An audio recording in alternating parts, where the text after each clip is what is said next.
Olá, gente! Bem-vindo a mais uma aula de física com o tema força de atrito, tá?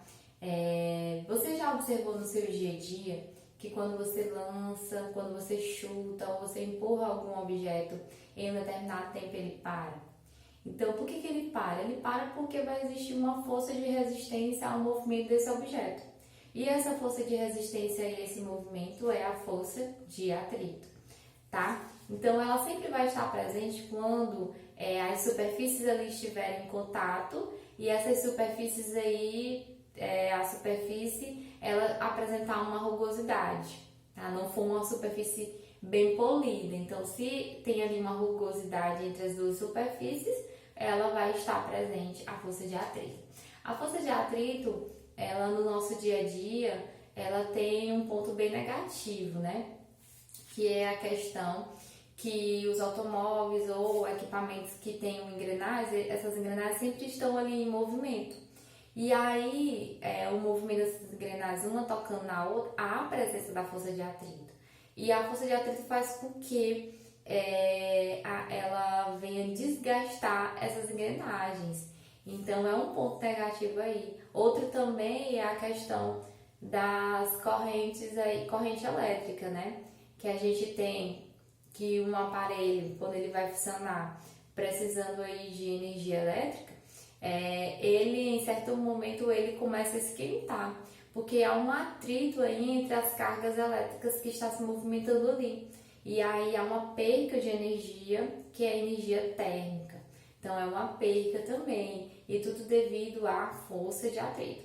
Mas a força de atrito também tem seus pontos positivos no nosso dia a dia. É a questão da gente caminhar. Nós caminhamos porque a força de atrito possibilita isso, né? O seu pé entra em contato com o solo, seu pé empurra o solo para trás e o solo empurra o seu pé para frente, devido aí à existência da força de atrito. A força de atrito é que faz com que você consiga andar.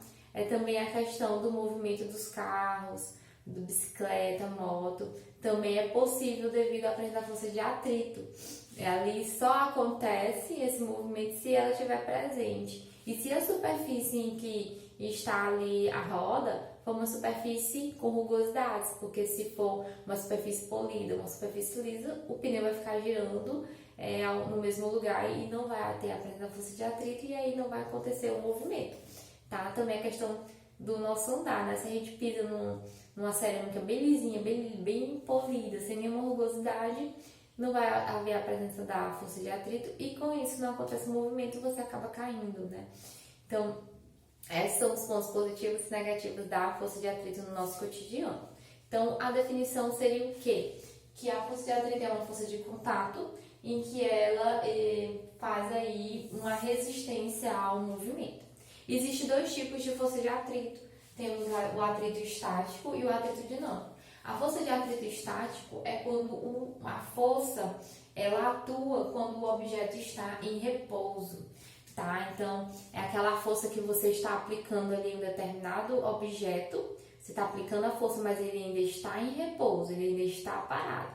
Existe uma força de atrito oposta a esse movimento, que é a força de atrito chamada de estático. Um exemplo é quando você vai empurrar a geladeira da sua casa. A geladeira ela tem uma massa muito grande e, consequentemente, a inércia dela, a tendência dela a permanecer parada também é grande, né? E se você vai aplicando a força para empurrar a geladeira, você empurra, você aplica ali a força máxima que você puder, você vai observando que ela não está em movimento. Por quê? Porque existe uma força oposta a essa força que você está aplicando que impede que ela se movimente, que é chamada de força de atrito estático. O outro tipo é a força de atrito dinâmico ou cinético, tá? Então, dinâmico cinético te remonta aí à ideia de movimento. Força de atrito dinâmico atua quando o objeto ele está em movimento. Então, o objeto começou a se movimentar, a geladeira começou a se movimentar. Existe uma força de atrito lá e é chamada de força de atrito dinâmico, beleza? Mesmo ela em movimento, existe força de atrito, que é chamado de dinâmico. Coloquei aqui um exemplo para a gente colocar alguns pontos, algumas observações sobre a força de atrito. Coloquei aqui um banco sendo puxado por um garotinho aqui, uma pessoa, e ele está puxando, ó. Se ele está puxando, ele está aplicando uma força, que eu chamei de F. E aqui, esse bloco aqui está sobre uma superfície não polida, uma superfície rugosa. Consequentemente, a gente tem força de atrito, ó. Força de atrito oposta. Eu tenho aqui nesse sentido, para a direita, a força F que a pessoa está fazendo, e para a esquerda, uma força oposta ao movimento. Observe onde está localizada a força de atrito, ó. É bem aqui embaixo, entre o bloco, o objeto e a superfície, beleza? Está representado por uma setinha, porque força é um vetor, ok?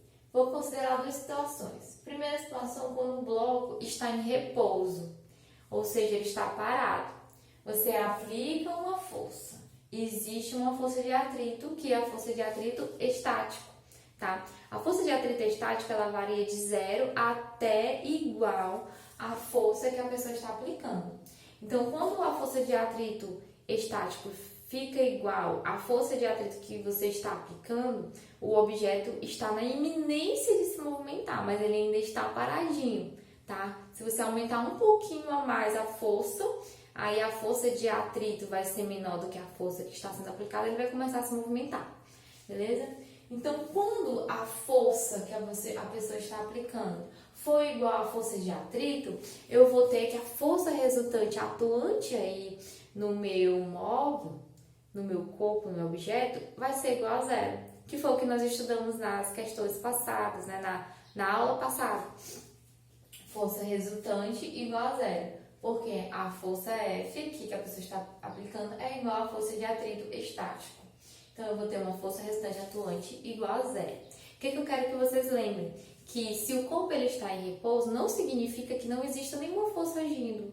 Existe o quê? Que tem forças agindo aí e elas estão em sentidos opostos e possuem mesmo modo e mesma direção, tá? Isso que eu quero que vocês atentem. Segundo ponto é quando o corpo aqui, ó, ele está em movimento. Quando ele está em movimento, eu tenho que a força que a pessoa está aplicando é maior do que a força de atrito, no caso aqui, dinâmico, né? Quando está em movimento. A força de atrito que a pessoa está aplicando é maior do que a força de atrito dinâmico, mas a força de atrito está lá presente. Então, eu tenho que a força que a pessoa aplica é diferente da força de atrito dinâmico e a força que a pessoa está aplicando é maior do que a força de atrito dinâmico. Então, a força resultante atuante aqui vai ser diferente de 0, tá? Foi o que nós já falamos sobre isso. Eu vou subtrair F menos a força de atrito dinâmico, que vai dar um valor diferente de 0, certo? E também um ponto a ressaltar, a força de atrito dinâmico, ela é maior do que a força de atrito, a força de atrito dinâmico, ela é menor do que a força de atrito cinético. Até mais, gente. Essa é a nossa aula com o tema força de atrito. Até mais.